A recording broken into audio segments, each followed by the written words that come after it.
জাতীয় নির্বাচন কমিশনের নির্দেশ অনুযায়ী আসন্ন বিহার বিধানসভা নির্বাচন এবং ৮টি বিধানসভা আসনের উপনির্বাচনের ভোটের দিন রাজ্য জুড়ে বেতনসহ সরকারি ছুটি থাকবে।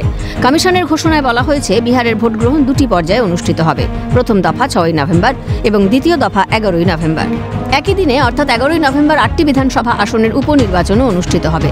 জাতীয় নির্বাচন কমিশন জানিয়েছে, ১৯৫১ সালের গণপ্রতিনিধিত্ব আইনের ১৩৫ বি ধারা অনুযায়ী যে কোনো বাণিজ্যিক প্রতিষ্ঠান, শিল্প প্রতিষ্ঠান, ব্যবসা বা দফতরে কর্মরত প্রত্যেক ভোটারের জন্য ভোটের দিনের সবেতন ছুটি বাধ্যতামূলক।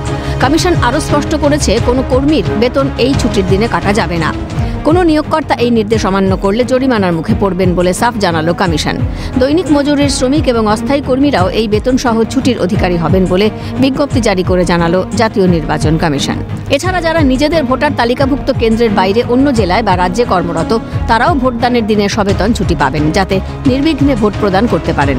নির্বাচন কমিশন সব রাজ্য ও কেন্দ্রশাসিত অঞ্চলের সরকারকে নির্দেশ দিয়েছে যেন এই নিয়ম কঠোরভাবে কার্যকর করা হয় এবং প্রত্যেক ভোটার যাতে নির্বিঘ্নে ভোটাধিকার প্রয়োগ করতে পারেন তা নিশ্চিত করতে হবে, এমনই নির্দেশিকা জাতীয় নির্বাচন কমিশনের। খালিদ জামালের রিপোর্ট, ক্যালকাটা নিউজ।